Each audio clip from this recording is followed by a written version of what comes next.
जैसा कि आप जानते हैं कि आज मीतू सिंह भी आई थी डीआरडीओ के ऑफिस में और सीबीआई ने उनसे भी पूछताछ की थी, लेकिन वहां पर मीतू और साथ ही रिया का सामना भी होना था। ऐसी बातें सामने आई थी कि आज रिया का सामना सुशांत की बहन से होगा, क्योंकि वो बार बार कह रही थी कि जाकर सुशांत की बहन से पूछो, वही सुशांत के साथ ही आखिरी वक्त में वही बता सकती है आपको। तो नुपुर प्रसाद ने सुशांत की बहन को समन दिया था, जो कि सुशांत के घर के पास ही रहती थी।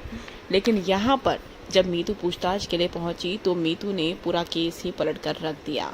मीतू ने सारी बातों को पलट कर रख दिया जो रिया चक्रवर्ती कह रही थी। रिया चक्रवर्ती जो बार बार कह रही थी कि जाकर सुशांत की बहन से पूछो, वो बता सकती है सुशांत की बीमारी के बारे में, सुशांत के दिशा कनेक्शन के बारे में, लास्ट वक्त में उसकी तबीयत कैसी थी, इन सारी चीज़ों पर जब सीबीआई के अधिकारियों ने मीतू से पूछताछ करी तो मीतू ने रिया की हर उस बात को पलट दिया जिसमें वो बार बार मीतू पर ब्लेम डाल रही थी और मीतू को ही कह रही थी कि आपको मीतू से जाकर पूछना चाहिए, मीतू अच्छे से बता सकती है।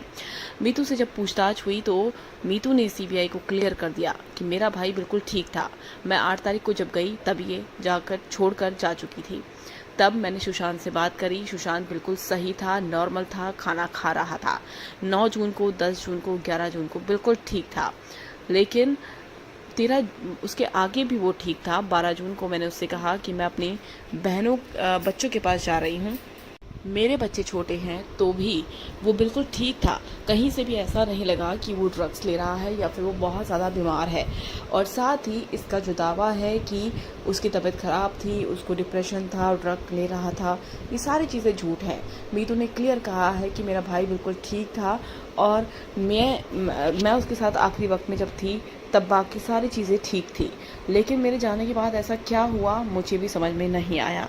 यानी कि रिया चक्रवर्ती के सारे दावे पलट दिए हैं मीतू सिंह ने और अब मीतू रिया चक्रवर्ती की बिल्कुल भी खैर नहीं है, क्योंकि नुपुर प्रसाद के अब और भी कड़े सवाल होने वाले हैं उनके साथ।